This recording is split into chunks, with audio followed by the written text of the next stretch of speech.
আমরা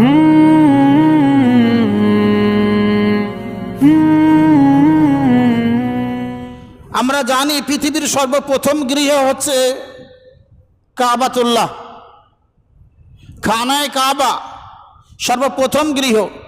অর্থাৎ আল্লাহ পাক যখন এই ভূমণ্ডলকে তৈরি করেন, এই পৃথিবীকে যখন আল্লাহ পাক তৈরি করেন, সর্বপ্রথম যে ঘরটা তৈরি করেছিলেন ফেরেশতাদের মারিফত, সেটা হচ্ছে খানায়ে কাবা। অর্থাৎ পুরো বিশ্বের মধ্যস্থল জায়গা, এর আশেপাশে মেপে দেখলে দেখা যাবে যেটা মধ্যবর্তী জায়গায় অবস্থিত। তারপরে আল্লাহ পাক আদম আলান্নবিয়্যিনা আলাইহিস সালাতু ওয়াস সালামকে পাঠালেন, নূহ আলাইহিস সালাতু ওয়াস সালামকে পাঠালেন। নূহ আলাইহিস সালাতু ওয়াস সালামের যুগে যখন তুফান হলো, এই তুফানে নূহেতে পুরো ঘরটা, ওই খানায়ে কাবার অংশটা মাটির সঙ্গে মিশে গিয়েছিল। এমন কি চিনার উপায় ছিল না। আল্লাহ পাক ইব্রাহিম খলিলুল্লাহ আলাইহিস সালাতু ওয়াস সালামকে ধরার বুকে পাঠালেন এবং তানাকে সেই জায়গাটা চিহ্নিত করে দিলেন এবং তানার পিতা পুত্রকে, তানাদের পিতা পুত্রদ্বয়কে সেই ঘরকে নির্মাণ করার জন্য আল্লাহ পাক নির্দেশ দিলেন। এই সম্পূর্ণ বর্ণনা আল্লাহ পাক কোরআনে কারীমের মধ্যে দিয়েছেন।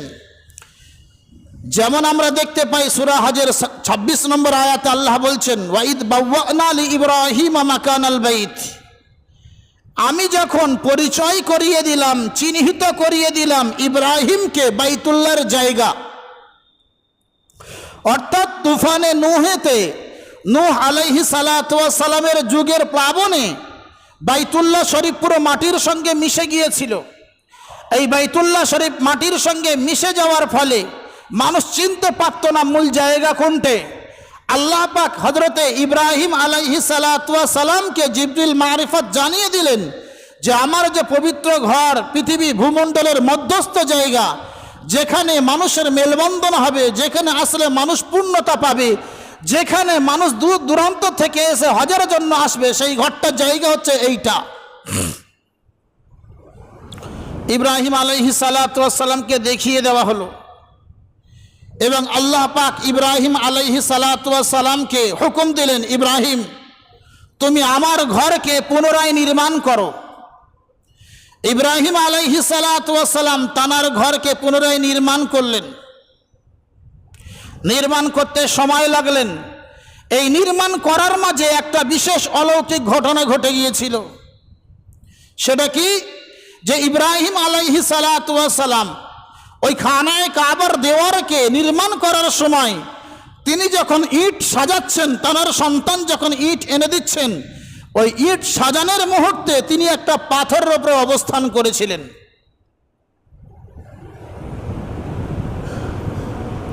এই পাথরের উপরে অবস্থান করে আস্তে আস্তে ইট সাজাচ্ছিলেন। পাথর এমন অবস্থায় ছিল যে পাথরের উপরে ইব্রাহিম আলাইহিস সালাতু ওয়াস সালামের পায়ের নিশানা, পায়ের ছাপ পড়ে গিয়েছিল। আর সেখান থেকেই মাকামে ইব্রাহিম নির্বাচিত হয়েছে, যেখানে হুজ্জাজে কেরামরা গেলে, হাজিগণ গেলে সেখানে মুখ করে 2 রাকাত নামাজ পড়তে হয়। ইব্রাহিম আলাইহিস সালাতু ওয়াস সালাম খানায়ে কাবা গাঁথা সম্পূর্ণ হয়ে গেল, আল্লাহর কাছে কাঁদলেন। কি কাঁদলেন? কোরআনে কারীম সেটা নকল করে বলেছেন, ওয়াইদ ইয়ারফাউ ইব্রাহিমুল কাওয়াইদ ওয়া ইসমাঈল, যখন ইব্রাহিম এবং ইসমাইল দুজন মিলে খানায়ে কাবার দেওয়ারকে উঁচু করে ফেললেন, অর্থাৎ নির্মাণ করে ফেললেন। ফেলার পরে আল্লাহর কাছে কাঁদছেন, রব্বানা তাকাব্বাল মিন্না, আয় আল্লাহ তুমি এই ঘরকে আমাদের পক্ষ থেকে কবুল করে নাও।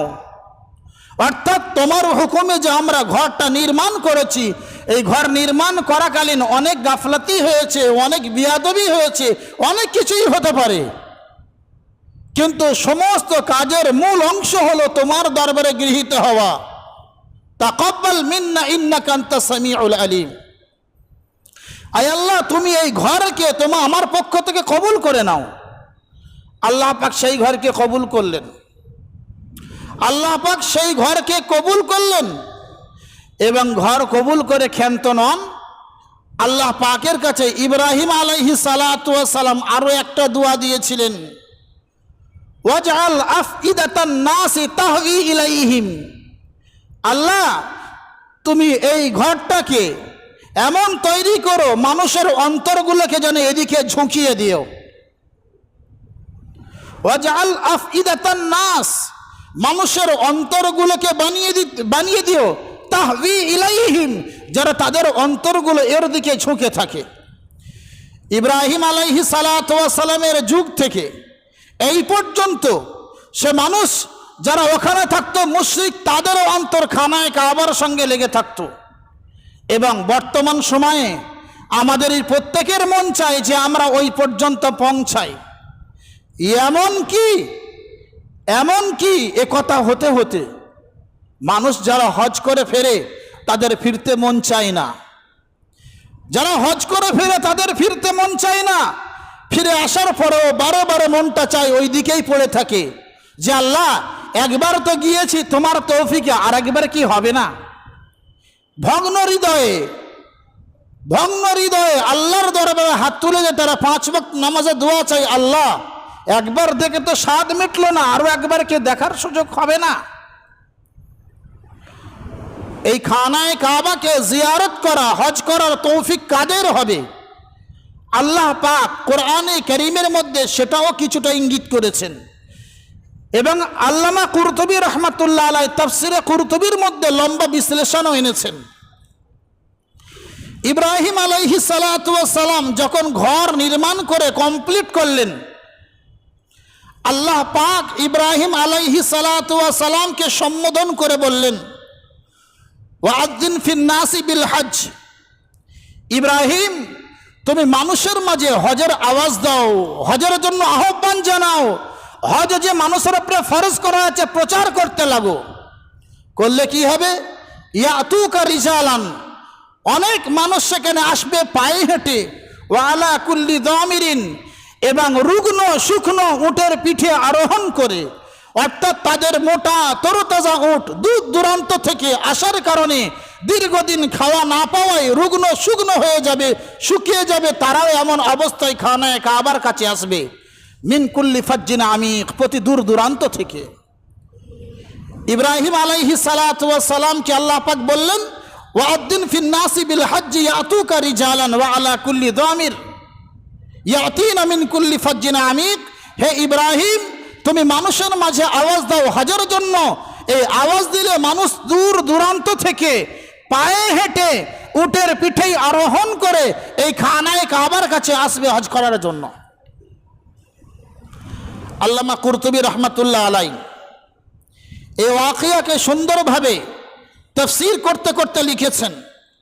তাফসীরের মধ্যে মতবিরোধ আছে যে ওয়াআযিন ফিন নাস শব্দের মুখাতাব কে, ইব্রাহিম আলাইহিস সালাতু ওয়াস সালাম নাকি হযরতে নবী মুহাম্মদুর রাসূলুল্লাহ।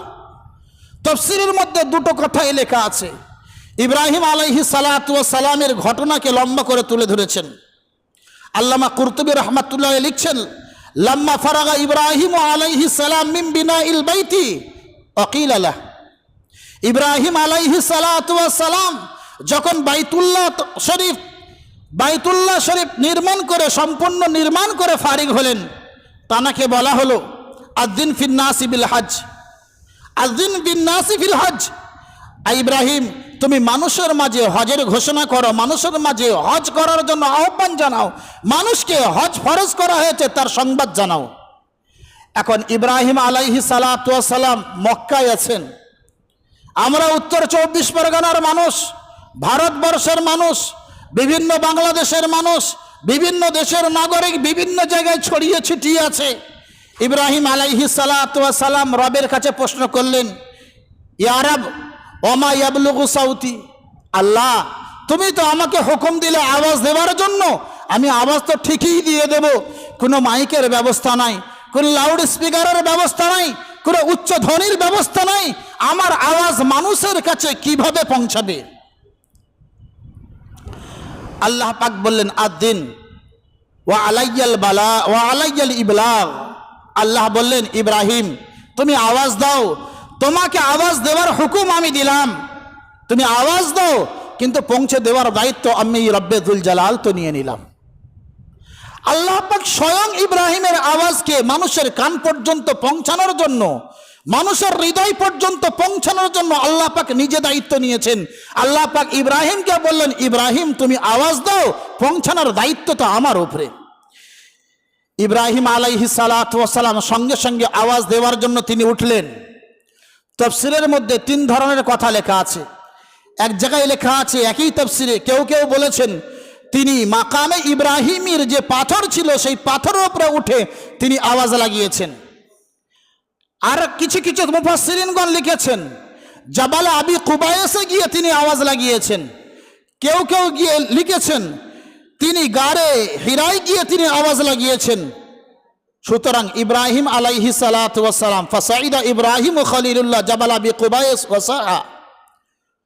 রাজে কথা অর্থাৎ গ্রহণযোগ্য কথা হলো ইব্রাহিম আলাইহিস সালাতু ওয়াস সালাম সেই সময় জাবাল আবি কুবায়সের উপরে উঠে তিনি আওয়াজ লাগাচ্ছেন। কি আওয়াজ লাগাচ্ছেন?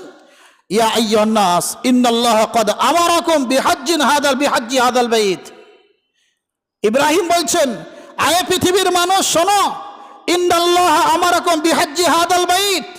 আল্লাহ পাক তোমাদেরকে নির্দেশ দিচ্ছেন, আল্লাহ পাক তোমাদেরকে হুকুম দিচ্ছেন এই বাইতুল্লাহর হজ করার জন্য। ইব্রাহিম আলাইহিস সালাতু ওয়াস সালাম আওয়াজ দিলেন, আর কি বললেন? লিইউসিবাকুম বিহিল জান্নাহ ওয়া ইউজিরাকুম মিন আযাবিন নার। ইব্রাহিম আলাইহিস সালাতু ওয়াস সালাম বললেন, কারণ আল্লাহ পাক এই হজের বদৌলতে তোমাদেরকে জান্নাত দান করবেন এবং কি তোমাদেরকে জাহান্নাম থেকে চিরতরে মুক্তি দান করবেন। ইব্রাহিম আলাইহিস সালাতু ওয়াস সালাম এ কথা বলে ফারিগ হয়ে গেলেন। আল্লাহ পাক বললেন, আমার পক্ষ থেকে আমি এই আওয়াজকে মানুষের কান পর্যন্ত পৌঁছে দেব। কাদের কান পর্যন্ত? যারা সেই সময় পৃথিবী ছিল না, কিয়ামত পর্যন্ত আনেওয়ালা উম্মত, যারা পৃথিবীতে এসেছে, যারা পৃথিবীতে আসেনি, তাদের পিতার পৃষ্ঠদেশে এবং মায়ের বক্ষ দেশে মায়ের গর্ভে আছে, তাদের কান পর্যন্ত আল্লাহ পাক আওয়াজকে পৌঁছে দিয়েছেন। ফাআজাবাহু মান কানা ফি আসলাবির রিজাল ওয়া আরহামিন নিসা লাব্বাইক আল্লাহুম্মা লাব্বাইক। এবং প্রত্যেক ব্যক্তি যারা বাপের পৃষ্ঠদেশে ছিল, এমনকি আলমে আরওয়াহ পর্যন্ত ছিল, তাদের প্রত্যেকের কান পর্যন্ত ইব্রাহিম আলাইহিস সালাতু ওয়াস সালামের আওয়াজকে পৌঁছানো হয়েছে। ইব্রাহিম আলাইহিস সালাতু ওয়াস সালামের কান পর্যন্ত, ইব্রাহিম আলাইহিস সালাতু ওয়াস সালামের আওয়াজ যার কান পর্যন্ত পৌঁছেছে, আল্লাহ পাক তাকে অবশ্যই হজে নিয়ে যাবে। শর্ত হলো ইব্রাহিমের আওয়াজের যারা জবাব দিয়েছে। তাফসীরে কুরতুবীর মধ্যে ইমামে কুরতুবী রাহমাতুল্লাহ আলাইহি লিখছেন যে ইব্রাহিম আলাইহিস সালাতু ওয়াস সালাম যখন জাবাল আবি কুবায়সে উঠে আওয়াজ দিচ্ছেন, আল্লাহ পাক পাহাড়কে ইশারা করলেন, পাহাড় তুমি ঝুঁকে যাও। গাছকে ইশারা করলেন, গাছ তুমি ঝুঁকে যাও। জমিনকে ইশারা করলেন, জমি তুমি উঁচু হও। আমার বান্দাদেরকে নিকটে নিয়ে চলে এসো। আল্লাহ পাকের হুকুমে সেই দিন পাহাড় নিচু হয়ে গিয়েছিল, যাতে ইব্রাহিমের আওয়াজ কোনো পাহাড়ের সঙ্গে টকরে না যায়। গাছপালা ঝুঁকে গিয়েছিল, যাতে ইব্রাহিমের আওয়াজ কোনো গাছের মধ্যে না বেঁধে যায়, আটকে যায়, কোনো গাছগাছালির মধ্যে না আটকে যায়। আল্লাহ পাক প্রতিটা আওয়াজকে মানুষের কান পর্যন্ত পৌঁছিল। কিয়ামত পর্যন্ত যত মানুষ আসবে প্রত্যেক মানুষের কানে পৌঁছেছিল। সেদিনে যারা শোনার পরে লাব্বাইকের ধ্বনি দিয়েছিল, ইমামে কুরতুবী রাহমাতুল্লাহ আলাইহি বলছেন, সেই সমস্ত বান্দাদেরকে আল্লাহ পাক হজে যাওয়ার তৌফিক দান করবেন। এখন তারা কারা? যারা আওয়াজ দিয়েছিল, যারা লাব্বাইক বলেছিল, তারা কারা? এ সম্পর্কে কোনো নির্দিষ্ট কোনো সংবাদ দেওয়া হয়নি, কারণ নির্দিষ্ট দিলে তো মানুষ নিজেই দিশেহারা হয়ে যাবে। সাইয়্যিদুনা আব্দুল্লাহ বিন আব্বাস রাদিয়াল্লাহু তাআলা আনহুম হযরত আবু তুফাইল রাদিয়াল্লাহু তাআলা আনহুকে জিজ্ঞাসা করছেন, আতাদরি মা লাব্বাইক, লাব্বাইক সম্পর্কে জানো যে লাব্বাইক কবে, কোথা থেকে, কিভাবে এসেছে? সাইয়্যিদুনা আবু তুফাইল রাদিয়াল্লাহু তাআলা আনহু বললেন, না, আমি তো লাব্বাইক সম্পর্কে জানি না। হযরত আব্দুল্লাহ বিন আব্বাস রাদিয়াল্লাহু তাআলা আনহুমা বললেন, লাম্মা উমিরা ইব্রাহিম আন ইউআদ্দিরা ফিন নাসি বিল হজ্জি, যখন ইব্রাহিম আলাইহিস সালাতু ওয়াস সালামকে আল্লাহ পাক হজের আওয়াজ দেওয়ার জন্য, মানুষের মাঝে আওয়াজ দেওয়ার জন্য আদেশ করলেন, খফাজাতিল জিবাল রুউসাহা, পাহাড় তার মাথাগুলোকে নিচু করে নিল। অরুফিয়াত লাহুল কুরা, জমিনকে উঁচু করে দেওয়া হলো। ফানাদা ফিন্নাসি বিল হজ্জি, ইব্রাহিম আলাইহিস সালাতু ওয়াস সালাম হজের আওয়াজ লাগালেন। ফাআজাবাহু কুল্লু শাইইন লাব্বাইক আল্লাহুম্মা লাব্বাইক লা শারিকা লাক ইন্নাল হামদা ওয়ান নি'মাতা লাক ওয়াল মুলক লা শারিকা লাক লাব্বাইক। ইব্রাহিম আলাইহিস সালাতু ওয়াস সালামের আওয়াজে মানুষ জবাব দিয়েছিল। মুআররিখ হযরত মুফাসসিরিনগণ বলেন, সেই দিনের আওয়াজে যে ব্যক্তি একবার জবাব দিয়েছিল, ইব্রাহিমের ধ্বনি শুনে আল্লাহ পাক তাকে একবার হজ করার তৌফিক দিয়েছেন। যে ব্যক্তি একাধিকবার আওয়াজের জবাব দিয়েছিলেন, সেই ব্যক্তিকে আল্লাহ পাক বারংবার হজ করার তৌফিক দান করে রেখেছেন। তাই সম্মানীয় বন্ধুগণ, এই আয়াতের দ্বারাই আমরা বুঝতে পারি যে আল্লাহ যেমন পবিত্র খানায়ে কাবাকে তৈরি করার নির্দেশ ইব্রাহিম আলাইহিস সালাতু ওয়াস সালামকে দিয়েছিলেন, তদ্রূপ ইব্রাহিম আলাইহিস সালাতু ওয়াস সালামের দ্বারাই আমার আপনার মতো প্রত্যেক মানুষের কানে ইব্রাহিমের আওয়াজকে পৌঁছে দেওয়া হয়েছে আল্লাহর কুদরতি গায়েবী মদদের দ্বারাই। সুতরাং আমাদের প্রত্যেককে নিয়ত রাখতে হবে যে যদি আল্লাহ পাক আমাকে এবং আপনাকে সামর্থ্য দেয়, মাল দেয়, তাহলে সেই মাল সর্বপ্রথম আল্লাহর সন্তুষ্টির উদ্দেশ্যে, আল্লাহর ঘরকে জিয়ারত করার উদ্দেশ্যে, নবী পাক সাল্লাল্লাহু আলাইহি ওয়াসাল্লামের কাছে গিয়ে সালাম দেওয়ার উদ্দেশ্যে অন্তত আমরা সেই পয়সাকে ব্যয় করব। যদি এটা আমরা করতে পারি তাহলে আমার আপনার জন্য অন্তত রসুলের দেওয়া বার্তাগুলো পুরো হয়ে যাবে। কারণ গত সপ্তাহে বলেছিলাম আল্লাহ নবী সাল্লাল্লাহু আলাইহি ওয়াসাল্লাম বলেছেন, কি বলেছেন? মান হাজ্জা লিল্লাহি ফালাম ইয়ারফুস ওয়ালাম ইয়াফসুক। যে ব্যক্তি আল্লাহর উদ্দেশ্যে হজ করলো, এমন হজ যে হজের সফরে কোনো গালিগালাজ করলো না, কোনো নিন্দনীয় অপরাধমূলক কোনো কাজ করলো না। আল্লাহ রসুল বলেছে উলিদাত রাজাত কায়ামি ওয়ালাদাতহু উম্মুহু, সে নিজের বাড়িতে ফিরবে এমন অবস্থায় যেন তার মা তাকে ভূমিষ্ঠ করেছে, জন্ম দিয়েছে। সুবহানাল্লাহ, এত বড় ফজিলত। একজন হাজি যদি হজ করে ফেরে, তার জন্য রসুল বলছেন সে এমনভাবে ফিরল নিষ্পাপ, তার কোনো গুনাহই নাই। যেমন তার মা তাকে পৃথিবীতে জন্ম দেওয়ার সময় তার কোনো গুনাহ ছিল না, সে বিনা গুনাহতে পৃথিবীতে ভূমিষ্ঠ হয়েছিল। সাবালেগ হওয়ার পূর্বে কোনো ফেরেশতা তার গুনাহ লেখেনি, এমন নিষ্পাপভাবে আল্লাহ পাক তাকে পৃথিবীর বুকে বাড়িতে ফিরিয়ে নিয়ে আসেন। তদ্রূপ রসুল্লাহ বলেন, আরও একটা ফজিলতের মধ্যে আছে। রসুল্লাহ সাল্লাল্লাহু আলাইহি সাল্লাম বলেছেন, মান হাজ্জা লিল্লাহি ফালাম ইয়ারফুস ওয়ালাম ইয়াফসুক গুফিরা লাহু মা তাকাদ্দামা মিন দামবি। আল্লাহ রসুল বলেছেন, যে ব্যক্তি হজ করতে গেল আল্লাহর উদ্দেশ্যে, পৃথিবীর কোনো মানুষকে দেখানোর উদ্দেশ্য হলে চলবে না, পৃথিবীর মানুষের কাছে হাজি টাইটেল পাওয়ার উদ্দেশ্য হলে চলবে না, পৃথিবীর মানুষকে জানানোর উদ্দেশ্য হলে চলবে না, পৃথিবীর মানুষের কাছে নাম কেনার উদ্দেশ্য হলে চলবে না। আল্লাহ রসুল বলছেন, মান হাজ্জা লিল্লাহি ফালাম ইয়ারফুস ওয়ালাম ইয়াফসুক। যে ব্যক্তি হজে গেল আল্লাহর উদ্দেশ্যে, সে সেখানে কোনো গুনাহের কাজ করলো না, গুফিরা লাহু মা তাকাদ্দামা মিন দামবি, তার পূর্বের সমস্ত গুনাহগুলোকে আল্লাহ পাক ক্ষমা করে দেন। বলি সুবহানাল্লাহ। সম্মানীয় বন্ধুগণ, হজের এত বড় ফজিলত। আর হজ করতে গেলে কেমন হজ করতে হবে? হজ্জ মাবরুর করতে হবে, মকবুল হজ করতে হবে, যেন আল্লাহ পাক গ্রহণ করেন। কারণ হজ্জ মকবুল হচ্ছে পৃথিবীর সর্বশ্রেষ্ঠ ইবাদত। ইমামে বুখারী রাহমাতুল্লাহ আলাইহি বুখারী শরীফের 16 নম্বর রিওয়ায়াতের মধ্যে ইমাম বুখারী রাহমাতুল্লাহ আলাইহি ঘোষণা করেছেন, আল্লাহ আবু হুরায়রা রাদিয়াল্লাহু তাআলা আনহু বলেন, আল্লাহ রসুল সাল্লাল্লাহু আলাইহি ওয়াসাল্লামকে জিজ্ঞাসা করা হলো, ইয়া রাসূলুল্লাহ আইয়ুল আমালি আফদল। আয় আল্লাহর নবী, আপনি বলে দেন পৃথিবীর মধ্যে সবথেকে শ্রেষ্ঠ আমল কোনটি? আল্লাহ নবী সাল্লাল্লাহু আলাইহি ওয়াসাল্লাম বললেন, ঈমানুম বিল্লাহি ওয়া রাসূলি। হে আমার সাহাবী, আল্লাহ এবং তার রাসূলের প্রতি ঈমান রাখা। সাহাবী আবার জিজ্ঞাসা করলেন, কিলা ইয়া রাসূলুল্লাহ ওমাদা সুম্মা মাদা, তারপরে দ্বিতীয় আমল কোনটি আফজাল? আল্লাহ রসুল বলেন, আল জিহাদু ফি সাবিলিল্লাহ, আল্লাহর রাস্তায় জিহাদ করা। আবার আল্লাহ রসুলের সাহাবী জিজ্ঞাসা করলেন, ইয়া রাসূলুল্লাহ তারপরে কোনটি? আল্লাহ রসুল সাল্লাল্লাহু আলাইহি সাল্লাম বললেন, আল হজ্জুল মাবরুর, মকবুল হজ। মকবুল হজ যদি আপনি করেছেন, আপনি পৃথিবীর শ্রেষ্ঠ ইবাদত করেছেন। যখন পৃথিবীর শ্রেষ্ঠ ইবাদত হবে, তো আল্লাহর শ্রেষ্ঠ বদলাটা আপনার জন্য অপেক্ষা করছে। বুখারী শরীফের 1773 নম্বর রিওয়ায়াতের মধ্যে ইমাম বুখারী রাহমাতুল্লাহ রিওয়ায়াত নিয়েছেন সাইয়্যিদুনা আবু হুরায়রা রাদিয়াল্লাহু তাআলা আনহুর সনদে। আবু হুরায়রা রাদিয়াল্লাহু তাআলা আনহু বলছেন, আল্লাহ রাসূল সাল্লাল্লাহু আলাইহি সাল্লাম স্বয়ং জবানে ঘোষণা করেন, একেবারে সহিহ রিওয়ায়াত, স্বয়ং জবানে ঘোষণা করেন, আল উমরাতু ইলাল উমরাতি কাফফারাতুম মা বাইনাহুমা, এক উমরা থেকে অন্য উমরা পর্যন্ত তার গুনাহ তো মুছে যায়, গুনাহের জন্য কাফফারা হয়ে যায়।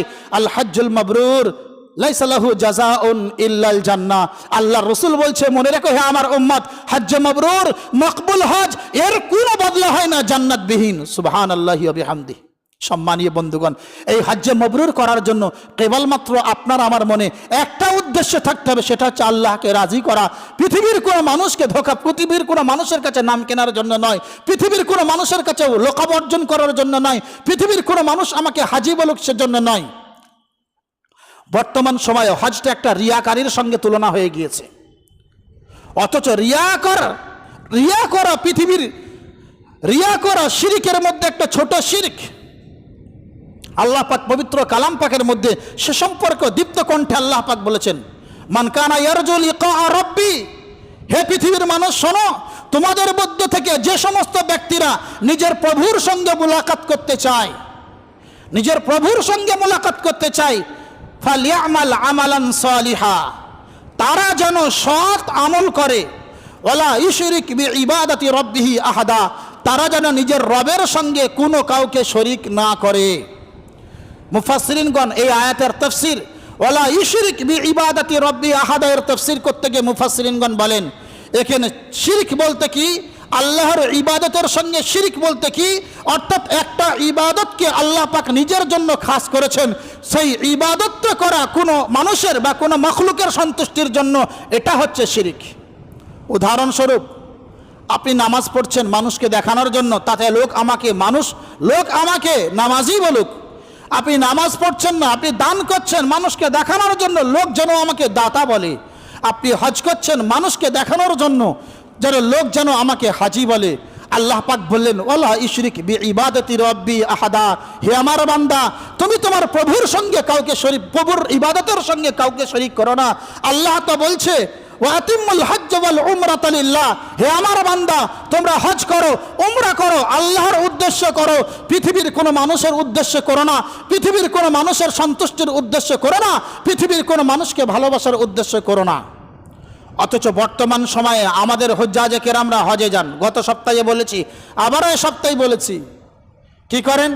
হজে যাওয়ার সময় বিভিন্ন ধরনের দাওয়াত, বিভিন্ন ধরনের ইন্তেজাম, বিভিন্ন জোগাড়বাজি করে মানুষকে জানিয়ে, টাকা নেই, যে টাকা আছে ওই টাকা হজে যাওয়া আসা হবে, তারপরেও মুদি দোকানে বাকি করে ছেলেদের জিম্মায় ফেলে দিয়ে লোকজন খানাসাদি করে খাইয়ে দিয়ে চলে যাচ্ছে। আপনি মনে রাখবেন, খাওয়ানোটা পূর্ণের কাজ হলেও ঋণ করে খাওয়ানোটা পূর্ণের কাজ নয়। আপনি মনে রাখবেন, খাওয়ানোটা পূর্ণের কাজ হলেও ঋণ করে খাওয়ানোটা আপনার উপরে ফরজ ছিল না, ওয়াজিব ছিল না, সুন্নাত ছিল না। কারণ ঋণ আপনাকে পরিহার করতে বলা হয়েছে, ঋণ হয়ে গেলে পরিশোধ করতে বলা হয়েছে। আপনি মনে করেছেন আমি খাইয়ে দিয়ে হজে চলে গেলাম মানে কাবাতুল্লাহকে ঘুরে এলাম, আমার হজ্জে মাবরুর হয়ে গেল? কোশ্চিনকালে নয়। আরও একটা জিনিস খুলাসা করি, হজে যাওয়ার সময় মুসল্লিরা, হুজ্জাজে কেরামরা হজে যাওয়ার পূর্বে মসজিদে আসে, বিভিন্ন এসে মেম্বারের পাশে, ইমামের পাশে দাঁড়িয়ে বলে, আমি হজে যাব, দুটো কথা বলো, মাফ চেয়ে নেবে যে ভাই আমি এবছরে হজে যাচ্ছি, আপনাদের দোয়ার বরকতে আমাকে মাফ করে দেবেন। মাফি চাওয়াটা ভালো কাজ, মাফি চাওয়ার নির্দেশ স্বয়ং আল্লাহ পাক দিয়েছেন, আল্লাহর রসুল দিয়েছেন, কিন্তু কখন? যখনই ভুল হবে সঙ্গে সঙ্গে মাফ চেয়ে নেওয়া। হজে যাওয়ার সময় কী জন্য মাফ চাইতে এসেছেন? আপনি সারা জীবন মানুষকে পেরেশান করে এসেছেন, মানুষের হক ফাঁকি দিয়ে এসেছেন, মানুষের হক আদায় করে দেননি, মানুষের হক বুঝিয়ে দেননি। আপনি হজে চলে যাচ্ছেন, আপনার বোনেরা এখনও অধিকার খুঁজে পায়নি, আর আপনি বলছেন কি মাফ করে দেন। মাফি চাওয়ার জায়গা এইটা নয়। আপনাকে কেউ মাফ করতেও পারে, কেউ না করতেও পারে। আপনি যে গুনাহগার সে গুনাহগার থেকে গেলেন। যদি আপনার মনে থাকে যে অমুক মানুষের কাছে আমি ভুল করেছি, আপনি স্বয়ং সেখানে যান, তার হাতে ধরে ক্ষমা চান। এটাই হচ্ছে মাফির তরিকা। বরসরে আম মজলিসের মধ্যে মাফ চাওয়ার নাম মাফ চাওয়া নয়, এ তো লোক দেখানো মাফ চাওয়া। হ্যাঁ, আমি মাফ চেয়ে চলে গিয়েছি। আপনি যার ক্ষতি করেছেন তার কাছে যান, যার সঙ্গে ভুল বুঝাবুঝি করেছেন তার হাতে ধরেন, তার কাছে যান, ক্ষমা চেয়ে নেন। আপনি হজে গেলে ক্ষমা চাইতে হয়, এমনি থাকলে ক্ষমা চাইতে হয় না। আপনি হজে যাবেন বলে ক্ষমা চাইতে হচ্ছেন, এমনি ক্ষমা চাইতে হয় না। ক্ষমা তো সর্বসময় চেয়ে নিতে হয়। ভুল তো মানুষের মাঝে হয়, ভুলের ঊর্ধ্বে মানুষ হয় না, কিন্তু ক্ষমা চাওয়াটা প্রত্যেক মানুষের উপরে জরুরি। সাইয়্যিদনা ওমর ইবনুল খাত্তাব রাদিয়াল্লাহু তাআলা আনহু বলেছেন, খায়রুন নাসি মান ইউহাসিবু নাফসা, সবথেকে উত্তম ব্যক্তি হলো ওই ব্যক্তি যে নিজের সমীক্ষা করে, যে নিজের সমীক্ষা করে যে আমি সারাদিন চললাম, সকাল থেকে সন্ধ্যা পর্যন্ত চললাম, আমার কতটা নেকি হয়েছে, কতটা গুনাহ হয়েছে। গুনাহ দুই প্রকার, একটা গুনাহ হচ্ছে আল্লাহর হক নষ্ট করে গুনাহ করা, আর একটা গুনাহ হচ্ছে বান্দার হক নষ্ট করে গুনাহ করা, বান্দার ইজ্জত নষ্ট করে গুনাহ করা। আপনি আল্লাহর হক নষ্ট করে গুনাহ করেছেন, রাতের অন্ধকারে তাহাজ্জুদের পাটিতে দাঁড়িয়ে 2 ফোঁটা চোখের পানি ফেলে দিলে আপনার গুনাহ মাফ হয়ে যাবে ইনশাআল্লাহ, এতে কোনো দ্বিধা নাই। কারণ গুনাহ করেছেন আল্লাহর কাছে, বান্দা আপনি আল্লাহর, অন্য কোনো মানুষের নাই, আল্লাহ ক্ষমা করে দেবেন।